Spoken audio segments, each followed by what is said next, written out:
Hola,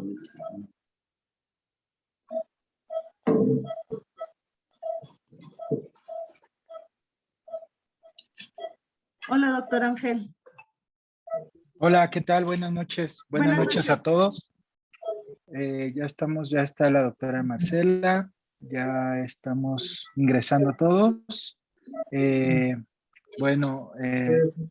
Antes que nada, un saludo a todos en sus casas o en su trabajo, donde estén ahorita conectados. Vamos a pedirles de favor si podemos cerrar los micrófonos mientras estamos en la parte de la presentación.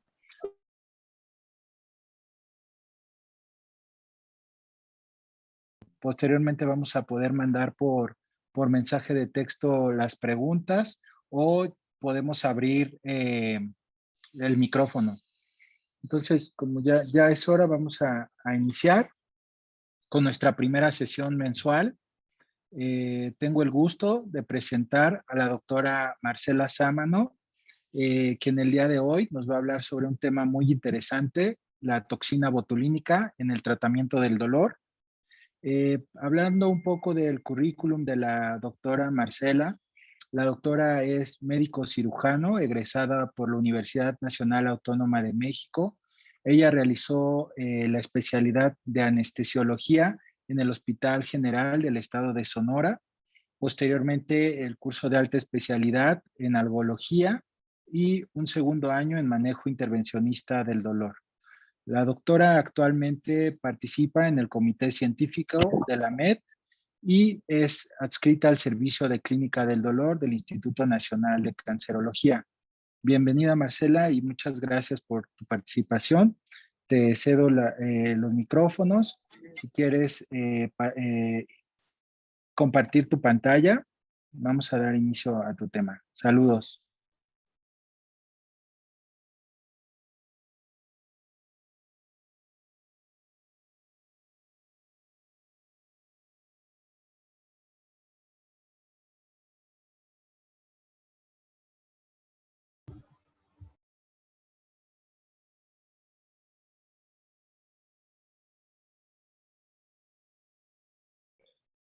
No olvides encender tu micrófono. Ya estamos viendo tu pantalla. Vamos a esperar. ¿Le podemos permitir que encienda su micrófono?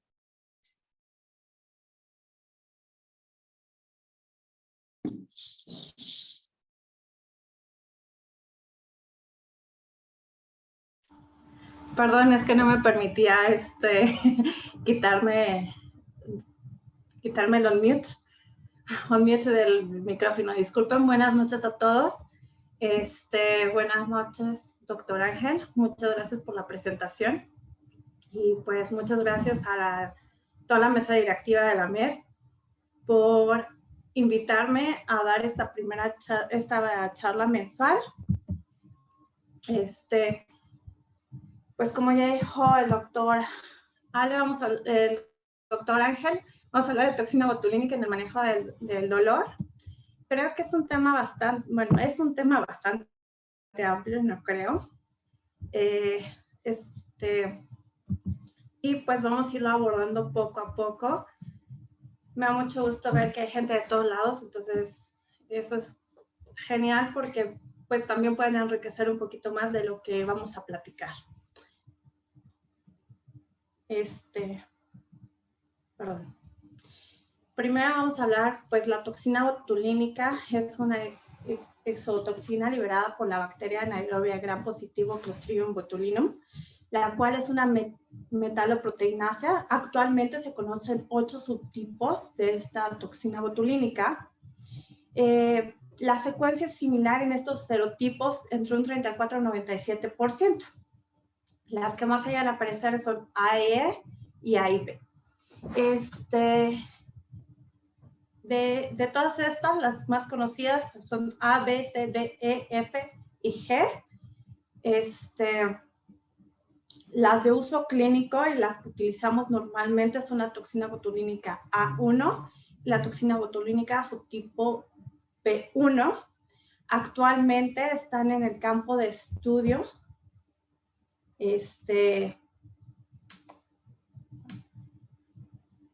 la toxina botulínica C, la F, la toxina botulínica A2, y actualmente también se están haciendo recombinaciones entre estas toxinas, sobre todo para buscar una mejor efectividad o una mayor efectividad, y sobre todo prolongar el efecto con el menor riesgo posible.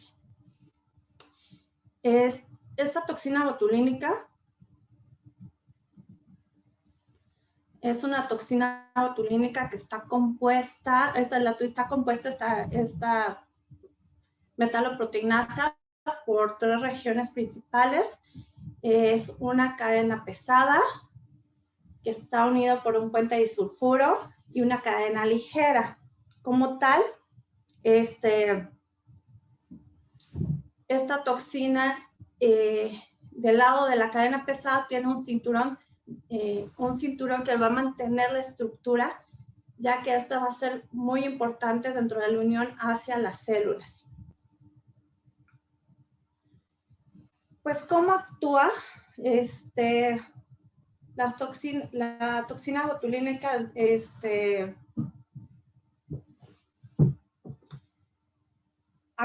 Actúa en las neuronas principalmente. Primero se une sobre todo a los receptores de superficie SB2, sobre todo la toxina botulínica A, y la toxina botulínica B se une a los receptores de superficie sinaptotagminas 1. Las otras C y D se unen a citotagmina 2. Entonces, pues realmente lo que nos interesa es saber que pues van a unir a las neuronas, la A y la B, que son las que utilizamos, a CB2 y sinaptotagmina 1. Posteriormente de unirse a la cadena pesada, como que era lo que comentábamos anteriormente, hay una endocitosis. Adentro de esta vesícula que se forma, hay una disminución del pH y un aumento de la temperatura a 37 grados, permitiendo la translocación de la cadena ligera hacia la membrana de esta vesícula, lo que permite que la cadena ligera salga de la vesícula y entonces sí, pueda llegar a los sitios de acción. Los sitios de acción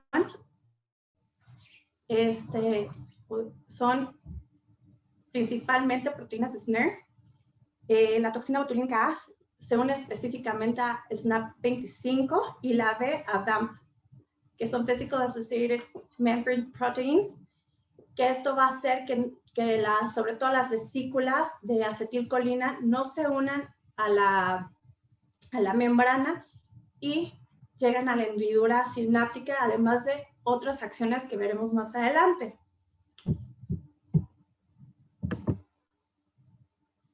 Pues, como decíamos, primero el mecanismo de acción más conocido es la disminución de la liberación de acetilcolina en la unión sináptica, sobre todo en la placa neuromuscular, en los ganglios autonómicos, nervios del sistema autonómico, en las fibras nerviosas colinérgicas en general. Y como sabemos, pues hay un dolor también que puede ser mediado por el sistema autonómico, ¿no? Entonces puede desde ahí empezar a hacer una acción analgésica. En cuanto a los otros mecanismos que se llevan a cabo por esta unión a las proteínas SNARE, van a ser la disminución de los factores inflamatorios locales. Se ha visto que hay una disminución a nivel periférico de las sustancias inflamatorias, de toda la sopa inflamatoria a nivel local de donde se realiza la inyección. Hay una disminución de la expresión de TRPV1 en las fibras C, que sabemos que es uno de los receptores importantes en la nocicepción. Hay una disminución de la actividad de canales de sodio, pues que esto nos va a ayudar a que disminuya, obviamente, la transmisión nerviosa, y que son súper importantes en dolor. La disminución de la liberación de sustancia P, dopamina, glutamato, noradrenalina y gen relacionado al péptido de la calcitonina.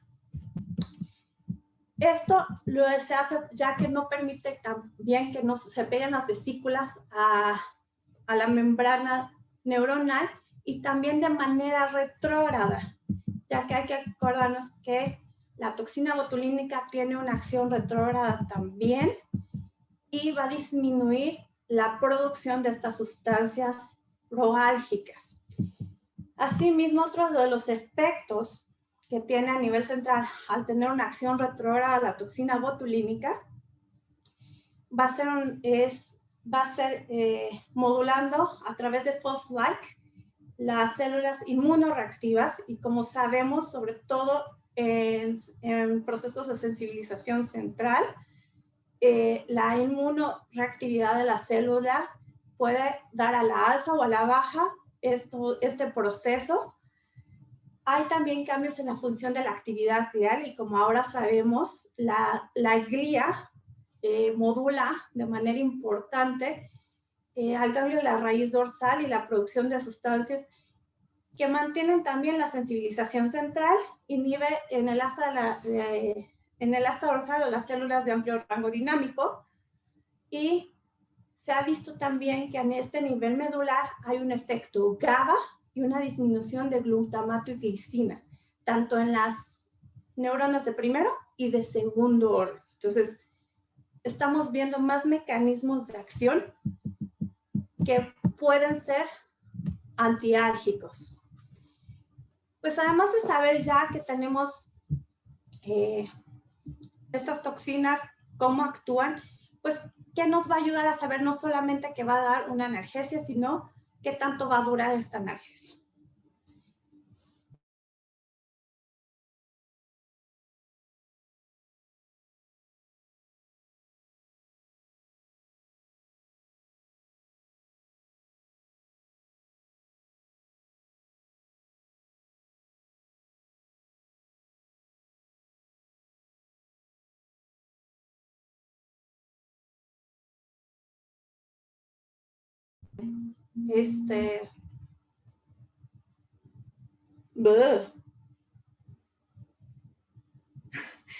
No sé dónde me quedé.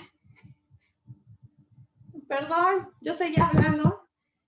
Cómo cerrar mi ventanita para no verme.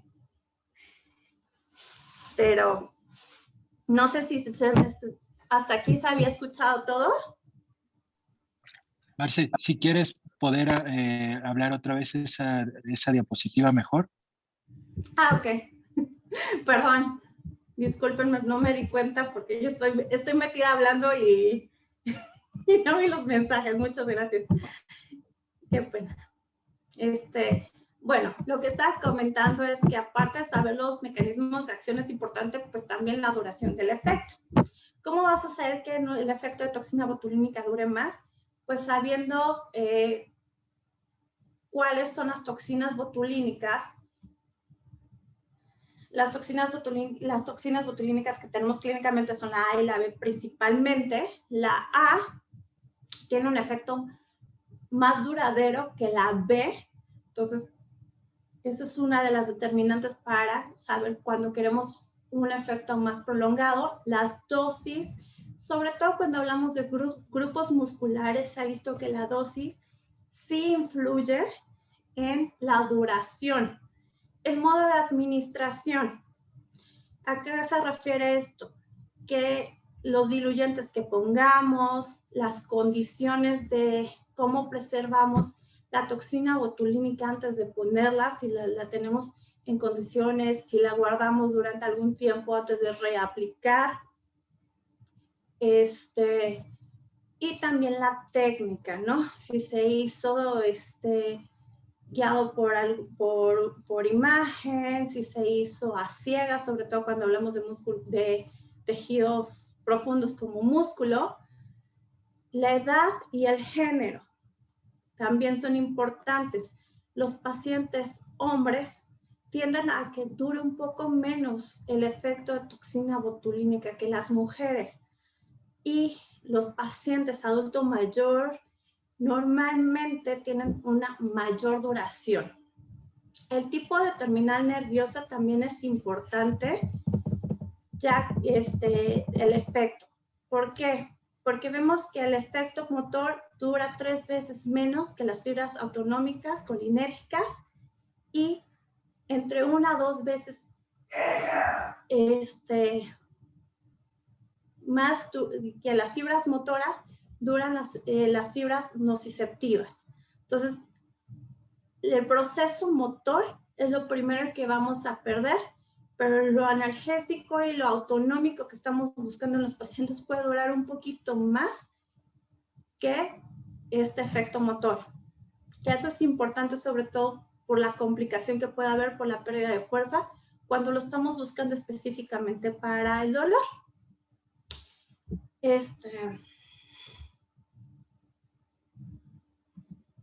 Bueno, ahora vamos a hablar sobre las toxinas botulínicas que más utilizamos nosotros en la práctica diaria. La más utilizada, obviamente, es la toxina botulínica onobotulínica, que la conocemos como Botox, en Europa se conoce como Vistabel.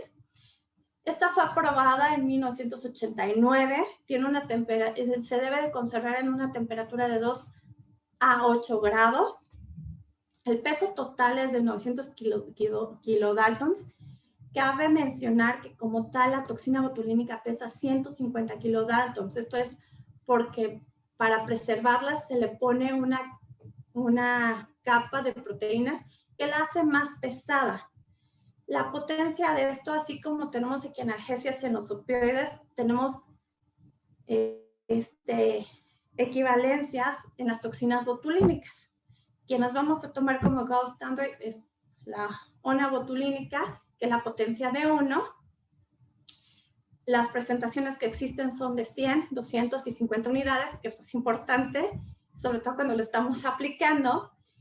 La casa farmacéutica recomienda diluir en 1.5 mililitros de solución fisiológica para que quede 4 unidades por cada 0.1 mililitros. Esa es la recomendación de la casa farmacéutica, lo cual va a hacer que tengamos 0.73 nanogramos por cada 100,000 unidades de toxina per se. ¿Cómo se va a distribuir la toxina botulínica? Va a depender del volumen que nosotros ocupemos, o sea, en qué tanto diluyente lo pongamos y qué tanta toxina pongamos y la técnica utilizada, si ponemos puntos por separado o un solo punto para que distribuya en el área. Como tal, por FDA está aceptada para líneas glandulares, distonía cervical, blefarospasmo, hiperhidrosis y migraña, ¿no? Que a nosotros lo que más nos atañe sería migraña. También tenemos la bobotulínica, que es Dysport. Esta fue aprobada en el 2009 por FDA y en Europa fue mucho antes, en 1991. También la temperatura ideal para conservarla es entre 2 a 8 grados. También es un complejo proteico que pesa entre 500 kilodaltons y 900 kilodaltons. La potencia es a comparaciones 2 a 3 comparado con más potente que onobotulínica. La presentación de esta viene en 300 y 500 unidades, conteniendo 3.24 nanogramos por cada 500 unidades de toxina botulínica. Normalmente la distribución, sobre todo en grupos musculares, aunque pongamos un punto, tiende a tener una mayor distribución. El efecto es más rápido. Se considera que el efecto de esta toxina botulínica la podemos empezar a ver a las 6 horas, con un pico máximo entre 12 a 72 horas y persiste hasta 84 a 88 días. En comparación con la onobotulínica, que el efecto lo empezamos a ver al 7º día de aplicada, con un pico máximo a los 30 días y con una duración entre 3 a 6 meses. Igual, esta está aceptada por la FDA para líneas glandulares y distonía cervical. La incobotulínica o Geminobocure Fue aprobada por FDA en 2010 y en Europa en 2006. Es como la más nueva de las toxinas botulínicas. Esta puede permanecer a temperatura ambiente, no necesita refrigeración. Bueno, ambiente ya sabemos que son menos de 30 grados. Esta es la pura toxina botulínica, por eso solamente pesa 150 kilodaltons. Tiene una potencia de 1 comparado con la anobotulínica o Botox. Tiene la misma potencia. La presentación que podemos encontrar en el mercado es de 50 y de 100 unidades. La casa farmacéutica recomienda diluir en 0.25 de diluyente para que queden 20 unidades por mililitro cuando está buscando sobre todo efectos a nivel de músculo. Contiene 0.44 nanogramos por cada 100 unidades de toxina botulínica y para FDA está aprobada para líneas glabelares, blefaroespasmo y distonía cervical. Esta toxina botulínica, la incobotulínica, el inicio de efecto lo vemos también a las 72 horas y el efecto máximo entre el día 3 a 5. Y el efecto de duración es de 3 a 6 meses, lo que se ha visto, con una buena seguridad en intervalos de inyección de 6 semanas. A comparación de lo que se nos ha dicho, sobre todo, y lo que más conocemos que es de anobotulínica, que se debe aplicar con periodos no menores de 3 meses, la incobotulínica refieren que sí podemos acortar el periodo a 6 semanas. Tenemos también pues la toxina botulínica B o rimabotulínica, el nombre rimbombante que tiene esta. Fue aprobada en el 2000 por FDA. La temperatura que se debe conservar es como casi todas excepto Gemín, de 2 a 8 grados, pesa 700 kilodaltons, la potencia es 40-50 por cada unidad que utilizaríamos de anobotulínica. La presentación en la que las podemos encontrar en el mercado es de 2.500, 5.000 y 10.000 y no necesita diluirse, ya viene preparada, tiene un pH 5.6 y está aprobada para distonía cervical. Como tal, pues un poco de resumen, decíamos estas son las que más utilizamos, la A y la B, a nivel clínico. Normalmente nos inclinamos más por la A, ya que se necesitan menores dosis, tiene un mejor perfil de seguridad y también existen menos estudios acerca de toxina botulínica B ya a nivel clínico.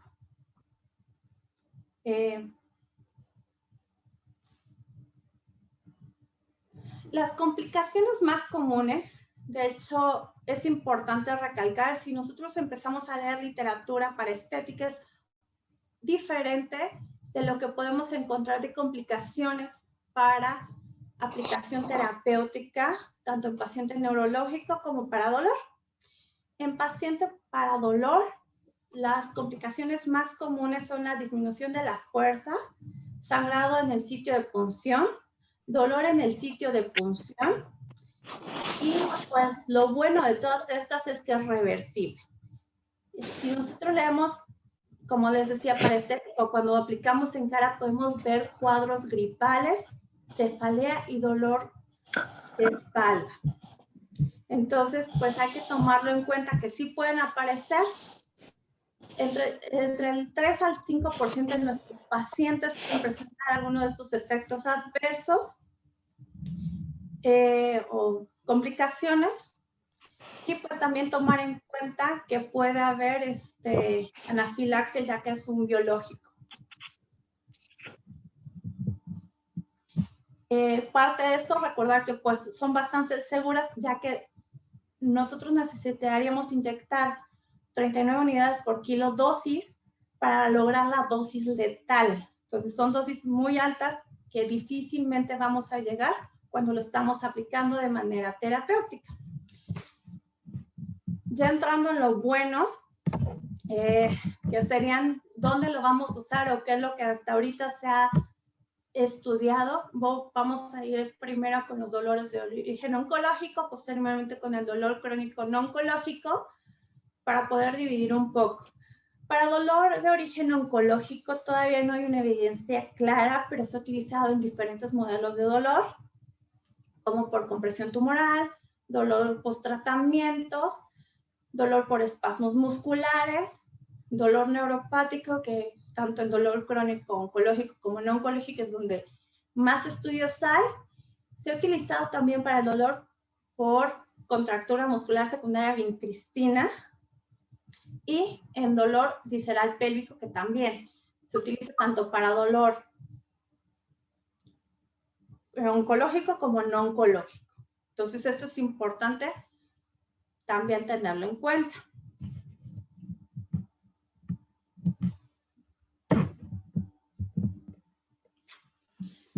El dolor por compresión, por compresión hay varios estudios. De estos estudios, de los más importantes en los últimos años, son 5 estudios donde se ha visto que los pacientes sometidos, que sobre todo de cabeza y cuello, que tienen compresión por tumor y dolor neuropático principalmente, o dolor secundario de compresión de tipo neuropático, pueden disminuir al 7º día posterior a la aplicación 4 puntos en la escala de ENA, con una duración promedio del efecto de 3.9 meses. Como les comentaba, pues es mayor en dolor neuropático, y también se ha visto que hay una cuando se les aplican las escalas de calidad de vida, hay una mejoría estadísticamente significativa comparada con placebo, y 2 de estos 5 estudios han demostrado que puede disminuir la dosis de opioide también estadísticamente significativo. Entonces creo que es una buena opción. Casi siempre todos los estudios mantienen el tratamiento farmacológico ya establecido, ya que normalmente vamos a poner toxina botulínica en nuestros pacientes en casos refractarios, que ya tenemos tratamiento opioide, tenemos neuromoduladores, y agregamos como parte del tratamiento toxina botulínica. En algunos casos ya se realizó algún procedimiento. De hecho, uno de los estudios es se les hace algún tipo de procedimiento antes, no mejoran y es cuando se les da. El dolor post-tratamiento podemos tener pues, principalmente por post-radioterapia y por cirugía. Hay mucho escrito en dolor, como les decía, dolor oncológico y no oncológico. Los más representativos han sido 17 estudios en dolor oncológico, en dolor post-radioterapia y post-cirugía, donde sobre todo hay dolor neuropático, pericicatriz, espasmo muscular doloroso, y normalmente encontramos fibrosis o cicatriz queloide. En los pacientes que tienen estas características se ha visto que tiene un mejor efecto la toxina botulínica que no tiene alguna de estas características. Es decir, con que tengan una característica normalmente se van a beneficiar más que el que no tenga ninguna de estas características. Los tipos de cáncer donde más he estudiado el uso de toxina botulínica post-tratamiento, para el dolor post-tratamiento, es en pacientes de cabeza y cuello y mano. En general existen 2 técnicas que se utilizan mucho en esto, que es o pericicatriz, y cuando existe el espasmo muscular, además de pericicatriz subcutáneo en puntos musculares. Los resultados evaluados cuando tienen estas características principalmente han visto que hay una mejoría de la calidad de vida, una disminución del dolor post inyección de 4 a 8 días después de haberse inyectado la toxina botulínica, una duración de la analgesia de 3 a 6 meses, que es lo que esperaríamos después de que aplicamos toxina botulínica, que durará justamente estos 3 meses que conocemos que es cuando se pueden repetir las inyecciones, y una disminución también del consumo de opioide de alrededor de un 20 a 30% de la dosis que tenían previamente a aplicarse la toxina botulínica. Para dolor neuropático, donde ha tenido un mayor beneficio, sobre todo de origen oncológico, es en el dolor central y en pacientes con dolor neuropático, que uno de los síntomas predominantes es alodinia. Y por los mecanismos que platicamos en los que incide la toxina botulínica, podemos pensar que tiene mucha lógica esto. La disminución del dolor en dolor neuropático, normalmente lo vemos a los 4 a 8 días posteriores a la inyección, también con una duración de 3 a 6 meses, y se ha visto una reducción importante de la dosis de opioide.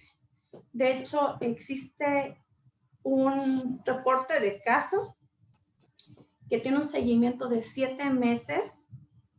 Fue un dolor neuropático central por una resección de C6, C7 por tumoración. Se le pusieron 200 unidades en cada extremidad y el paciente se le hacía repetidas las aplicaciones cada 3 a 4 meses durante estos 7 años, con una disminución de un 50% de la dosis de opioide utilizada previamente. Entonces creo que es una buena estrategia en este tipo de pacientes. Otras ventajas que tiene en el paciente oncológico es que ayuda, sobre todo en cabeza y cuello, se ha visto que disminuye los efectos adversos post-tratamiento, como las fístulas que les llegan a formar, la cialorrea de los pacientes de cabeza y cuello que luego llegan con una cantidad tremenda de saliva que no lo podemos controlar con otros fármacos. Hay cambios también, se han hecho estudios, tanto in vivo como in vitro, donde se ha visto que hay cambios en el microambiente tumoral, aumentando la susceptibilidad de la quimio-radioterapia, aumentando la apoptosis y como resultado reduciendo el tamaño tumoral. En los pacientes con tumoraciones de páncreas se ha visto que hay una reducción de la secreción de insulina, que esto ha sido pues benéfico en esos pacientes con insulinomas. En los que se ha trabajado se ha visto todas estas ventajas son en cáncer de próstata, mama, colon, páncreas, cabeza y cuello. Y sobre todo en estos pacientes donde se ha estudiado los efectos positivos tanto en la parte oncológica y dolor que se han visto en conjunto, hay una mejoría de los cuadros depresivos aplicando las diferentes escalas que existen para medir justamente depresión. Entonces, está bastante interesante y creo que es algo que podemos tomar en cuenta. Ahora hablemos un poquito de dolor crónico no oncológico. En esto, pues, como decimos, hay un poco más de evidencia de lo que está descrito.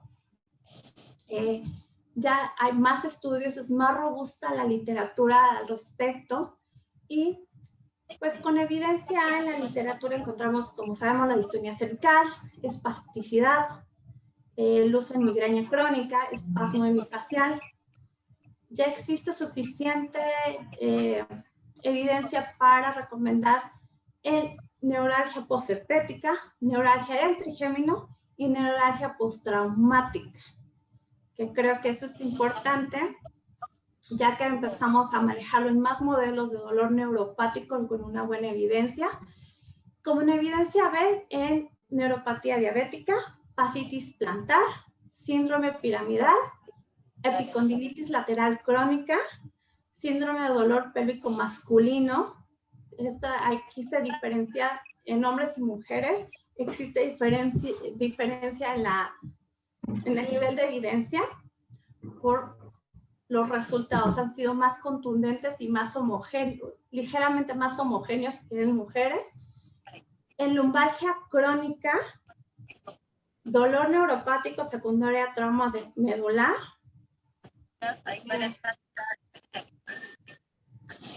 Con evidencia C en dolor pélvico en mujer, vemos que es menos contundente el beneficio en mujeres que en hombres en dolor pélvico crónico. En dolor post-artroplastía, dolor por alteraciones del vasto lateral, cuando hay sobre todo alteraciones en el balance, dolor por osteoartritis de rodilla y dolor postoperatorio en niños con parálisis. Donde no hay una evidencia todavía muy bien definida en síndrome doloroso regional complejo.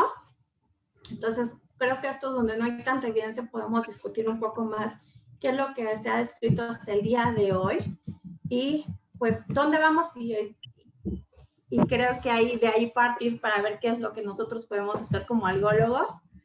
Se puede aplicar en cadena simpática, subcutánea o intramuscular y se han hecho estudios en estos tres lugares. En cadena simpática normalmente se realiza en las zonas de mayor dolor, en cadena simpática se realizan aplicaciones directas al ganglio, dosis desde 20 hasta 100 unidades, en dosis únicas y con seguimientos, y se ha visto una analgesia de duración de 3 meses con un cambio de temperatura, siendo mayor la temperatura de la extremidad afectada por 1 mes y persistiendo la temperatura similar en las ambas extremidades de 3 a 4 meses y también viendo cambios en la coloración y hasta en el trofismo muscular.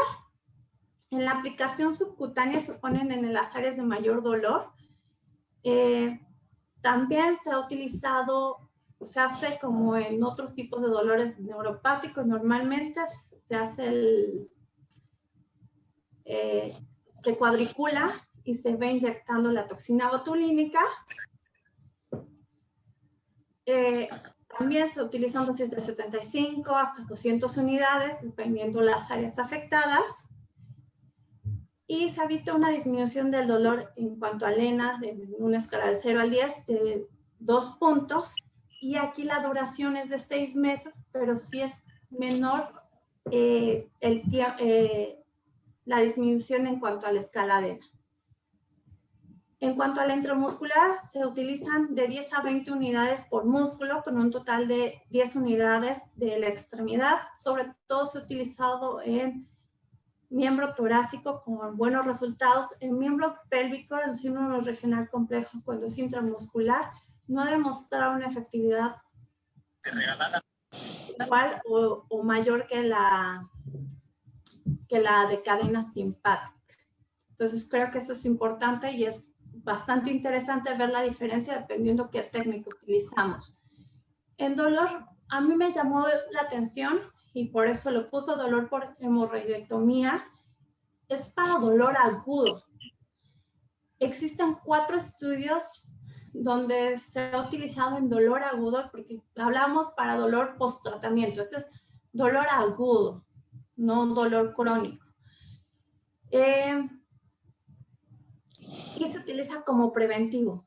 Previo a la realización de la cirugía, se administra la toxina botulínica y lo que ha demostrado ser más efectivo en estos pacientes es cuando se inyectan dosis menores. Si no menores, la analgesia dura 7 días con un buen resultado en el dolor agudo. Entonces es muy llamativo que también para este tipo de cirugías nos pueda dar un resultado en cuanto al control del dolor. Como decíamos, otros estudios donde no hay una evidencia contundente en la adjuvancia en dolor musculoesquelético crónico.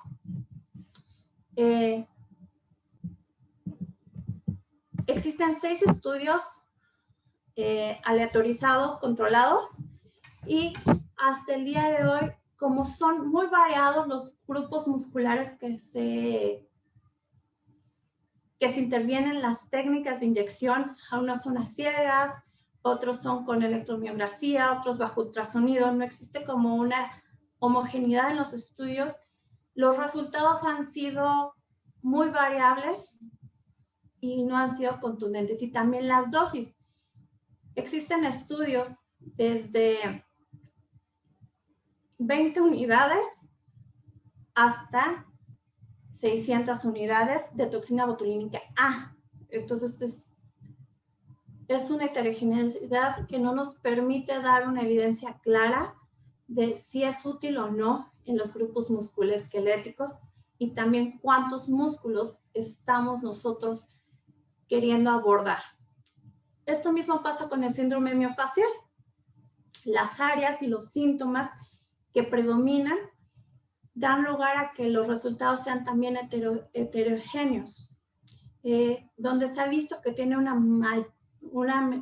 lo que se ha visto que tiene pues como más homogeneidad en los resultados efectivos es cuando se aplican a más de 1 a 5 puntos, más de 5 puntos no se ha visto que tenga una mejoría, y sobre todo en región de trapecio y cuello en general y miembro torácico. Entonces, esto es importante también tomarlo en cuenta. Ahora sí que en la extremidad superior se ha visto una mejoría también del dolor por síndrome miofacial, al igual que pues hemos visto también en otras patologías neurológicas. Y en síndrome de túnel del carpo. Hay estudios y reportes de casos con toxina botulínica A, y es de los pocos estudios grandes que se han hecho con toxina botulínica B, donde se utilizan 2.500 unidades. Estos estudios, hay diferencia en la aplicación, pero lo más común de donde se aplica la toxina botulínica en túnel del carpo son en los músculos hipotenares. Y la mejoría que se ha visto más contundente, como les comentaba, es con toxina botulínica B para síndrome de túnel del carpo, con una mejoría por 13 semanas. Entonces, que estaríamos hablando dentro de lo que es esperable para la toxina botulínica, ¿no?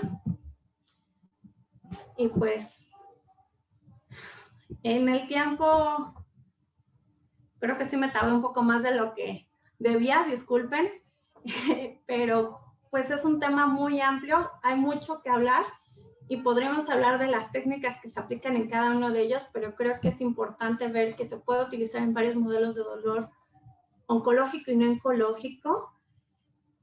Donde más evidencia tiene obviamente es migraña, y actualmente se está formando para dolor neuropático y ciertos modelos de dolor neuropático. Ahora sí que no es para todos, es para ciertas características, para ciertos síndromes dolorosos, pero pues se necesita un mayor número de estudios para poder sustentar el uso de toxina botulínica, que los estudios sean de mayor tamaño, porque casi todos son reportes de casos, observacionales, retrospectivos y con pocos pacientes. Más del 50% de los artículos son menos de 50 pacientes y son muy heterogéneos en el modo de aplicación, la cantidad de toxina botulínica y dónde se aplica. Como vimos en el síndrome regional complejo, puede ser subcutáneo, puede ser intramuscular o en ganglios simpáticos, ¿no? Entonces, hay una heterogeneidad. Eso es parte de lo que tenemos que ir haciendo y pues muchas gracias.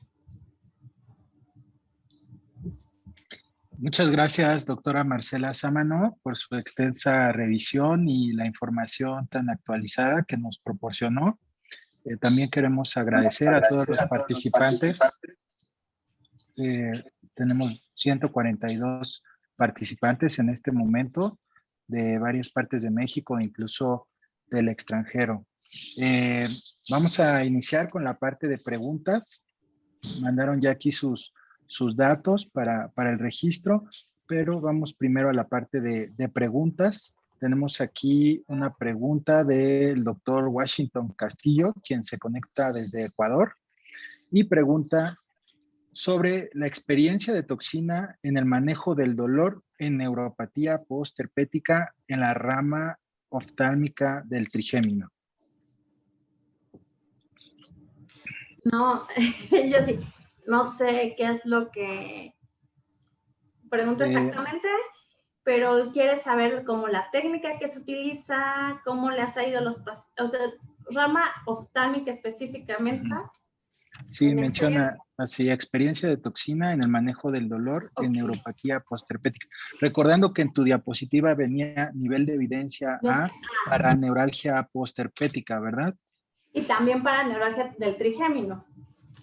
Okay. Neuralgia del trigémino, como sabemos, tiene varias etiologías, ¿no? No únicamente, pues, no solamente la por compresión, sino lo sabemos de antemano, ¿no? Que existen varias etiologías. Normalmente para trigémino lo que se hace es justamente un mapeo. Bueno, para dolor neuropático en general, cuando vamos a aplicar toxina botulínica, pues obviamente sobre todo en cara A, como decíamos, es importante ver cuáles son las más predecibles, que sería pues por nombres comerciales, Botox, Geomin son las más predecibles en que no va a ser una dispersión sobre todo a nivel muscular, diferente a lo que aplicamos, y lo que se recomienda, o lo que sí somos muy by the book de cómo se va a hacer, es justamente hacer cuadricular el área, o sea, marca primero el área que tiene el dolor. Si ya sabemos que es todo un trayecto, marcar el área, cuadricularlo, se recomienda de ser de 1 por 1 centímetros cada cuadrito. Ahora sí que marcarlos, sobre todo cuando vamos iniciando nuestra experiencia para tener súper claro, yo lo hago. Ahora sí que rayes un poquito al paciente para poder marcar bien tus áreas, ver las áreas que más tiene dolor, y se va a aplicar en cada área la toxina botulínica. Dependiendo en qué artículo te bases, puede llegar a cambiar un poco o en qué te vas, en dónde te lo leas, puede cambiar un poco la cantidad. 5 unidades por lugar de aplicación, y sobre todo en cara, intentar limitar, porque pues es donde más vamos a ver si existe alguna alteración muscular evidente. Yo cuando hago trigémino y pongo toxina botulínica, siempre les pongo un poquito de contralateral para que no se vean tan, la disimetría se pueda esconder un poquito. No sé si eso más o menos de una idea, porque es explicar cómo se aplica en un lugar, creo que sería como un tema completo diferente, ¿no? Y okay. Nos podemos ver como 2 horas. Muy bien. Vamos a continuar con las preguntas después de un anuncio que nos tiene la doctora Rocío Guillén. Si puede prender su micrófono. Ah, perfecto. Gracias, doctora. Buenas noches. Muy buenas noches a todos. Muchísimas gracias por estar reunidos en esta excelente ponencia que nos dio la doctora Marcela Sámano. Muchas gracias, doctora Marcela. Y pues antes de continuar con la sesión de preguntas y respuestas, que creo que hay varias sobre este tema tan interesante, también queremos hacer una cordial invitación para todos ustedes como agremiados, así como interesados en el área de dolor y en cuidados paliativos. El próximo lunes 25 de abril a las 10 de la mañana se realizará el segundo foro legislativo en el cual la Asociación Mexicana para Estudio y Tratamiento del Dolor, así como también la Academia Nacional de Medicina y el Senado de la República, trabajaremos sobre temas que nos interesan a todos nosotros en este foro denominado Dolor Crónico y Cuidados Paliativos, Medicina del Dolor, Paliativa y Cuidados de Soporte hacia una mejor legislación y política pública a favor de los pacientes dentro del sistema de salud mexicano. Interesantemente, este va a ser un evento híbrido. Ustedes pueden seguirlo y participar con comentarios, con sugerencias o con opiniones al respecto de las 4 mesas que trabajaremos en esta ocasión para lograr una ley general de cuidados paliativos y obtener recursos que sean asignados directamente por la Federación para poder tener unidades de atención del dolor y cuidados paliativos, así como los que trabajamos en estas áreas, pues tratar de no tener un tiempo compartido en anestesia y en dolor, sino abocarnos netamente a nuestro quehacer clínico de forma frontal en la atención de pacientes con dolor y cuidados paliativos. Asimismo, y con un cupo bastante limitado para aquellos que quisieran asistir de forma presencial al Senado de la República, antes de que nos desconectemos, ustedes pueden solicitarlo a través del chat y entonces pasaremos esta lista al Senado de la República y tenemos 25 espacios que hemos litigado y hemos peleado con dientes y con uñas para que nuestros agremiados y todos aquellos interesados en el tema puedan asistir incluso de forma presencial. En breve pondremos las ligas que se pueden seguir por Twitter, por Facebook Live y a través del canal del Congreso del Senado de la República. Entonces, pues todos ustedes, por favor, cordialmente invitados. Creo que este es un tema muy relevante y que puede generar un cambio con relación principalmente a los recursos económicos que se nos pueden designar tanto en el área pública, así como también en el área privada del quehacer de la atención de los pacientes con dolor y cuidados paliativos. Muchísimas gracias por darme este espacio, doctor Ángel, doctora Marce, y pues continuamos con la sesión de preguntas y respuestas. Gracias. Gracias, doctora. También me gustaría, aprovechando la parte de anuncios, aquí hay una pregunta sobre cómo hacerse socio. Pueden entrar a la página de AMED y en la página de AMED se puede hacer el pago directamente vía PayPal o si lo prefieren puede ser directamente en el banco o transferencia como es normal. Esa también es una pregunta, Marce. Ya me adelanté a contestarla. Y vamos con esta siguiente que dice, me gustaría saber si hay reportes de uso de toxina botulínica para manejo de dolor post-COVID. En dolor post-COVID, de hecho, quien me conoce bien, todavía hasta 30 minutos antes de la presentación estuve viendo que si había algo nuevo, porque pues creo que es importante, sobre todo con esta victoria tan grande y siendo una plataforma de la sociedad mexicana, no existe ahorita para el tratamiento post-COVID, pero sí se ha visto una relación, hay reportes de casos que la vacuna, sobre todo cuando se aplica la vacuna para COVID, puede haber un aumento de los efectos adversos a toxina botulínica, sobre todo cefalea, como les decía, y los cuadros gripales que vemos en estética o cuando aplicamos en cabeza y cuello. Entonces, las recomendaciones actuales de las sociedades americanas y europeas, sobre todo de rehabilitación, recomiendan esperar 2 semanas después de la aplicación de toxina botulínica, de la toxina botulínica para la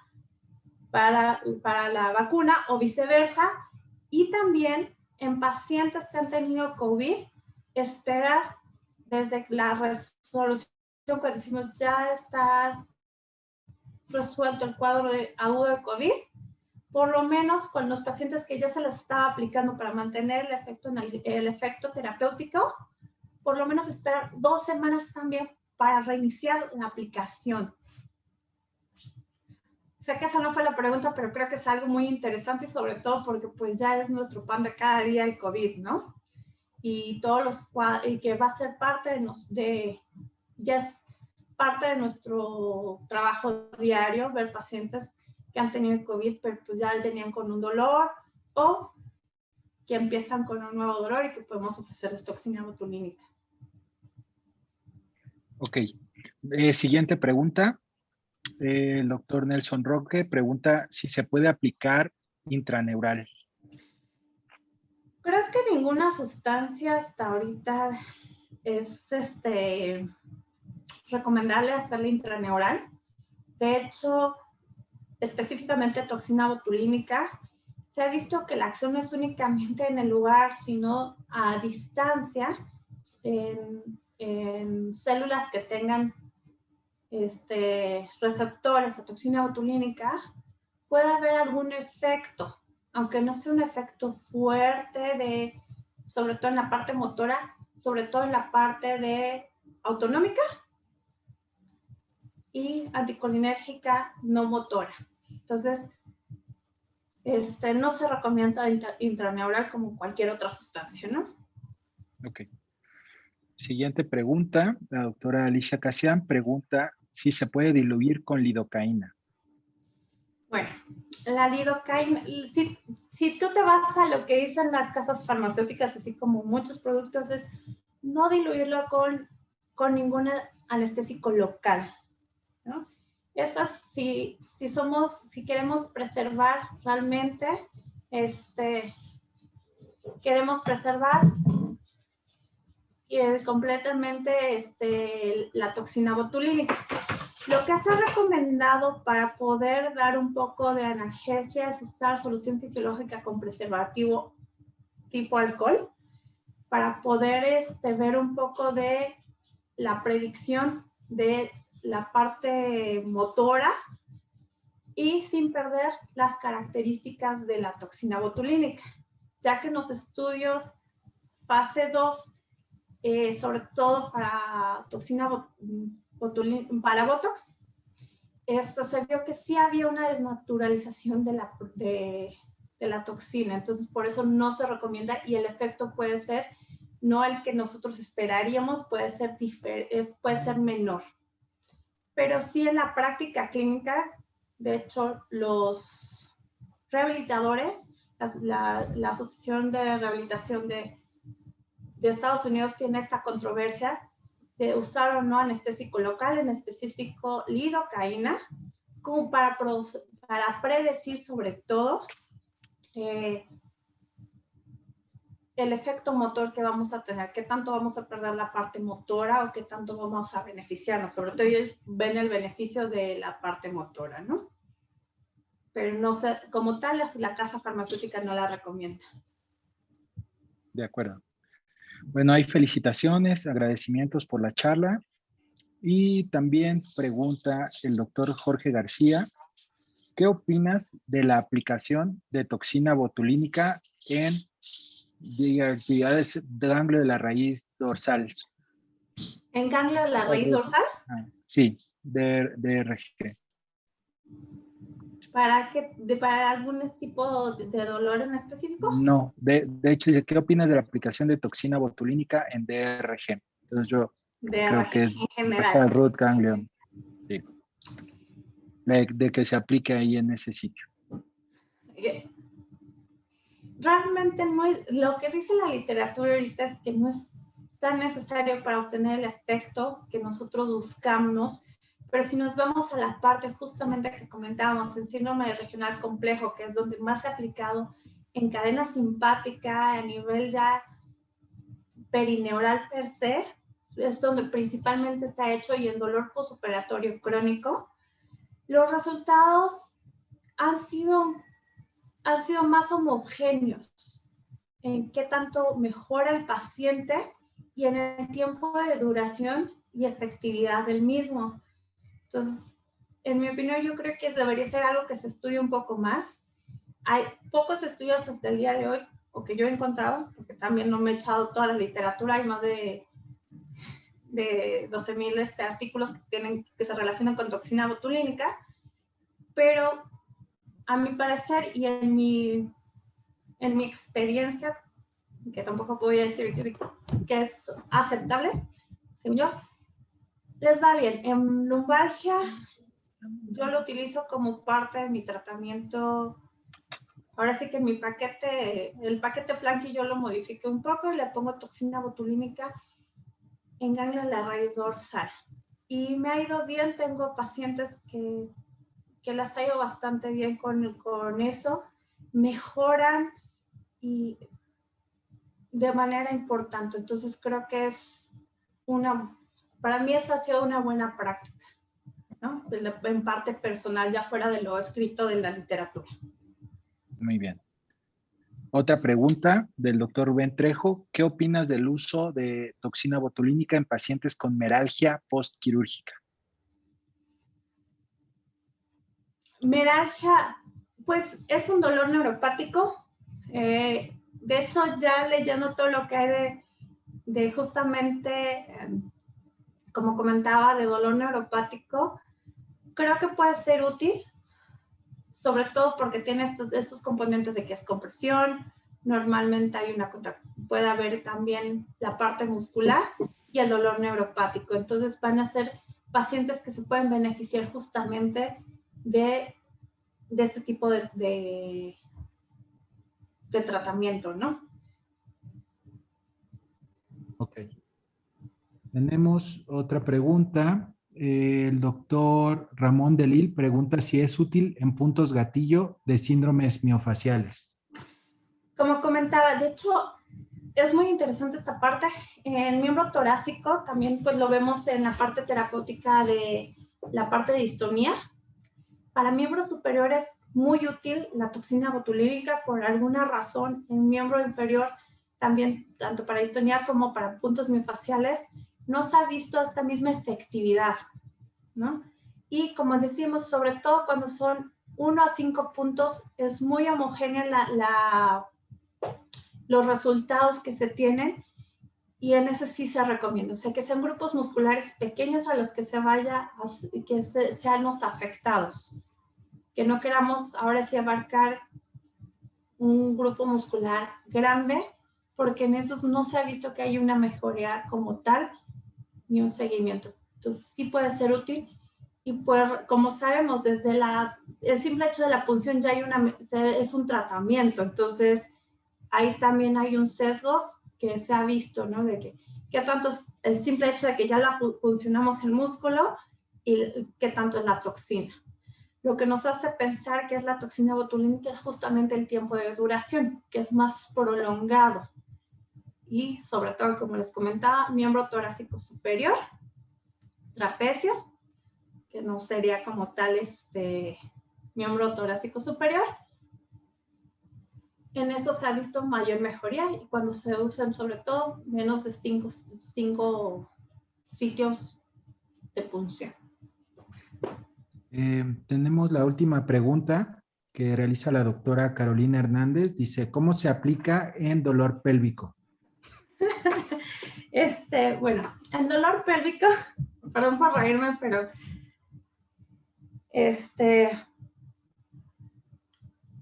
pues el dolor pélvico existen diferentes manejos. Puede ser submucoso, en mujer, sobre todo se hace submucoso o intramuscular. En dolor pélvico secundario de disfunción, normalmente se va a utilizar dosis de 80 a 400 unidades, dosis similar a lo que vamos a utilizar en pacientes que tienen distonía. Se ha visto que tienen una mejoría importante, sobre todo cuando se hace intramuscular en este tipo de pacientes. En pacientes con vulvodynia, las dosis son menores, son de 100 hasta 100 unidades, de 20 a 100 unidades, lo que se llega a aplicar, y normalmente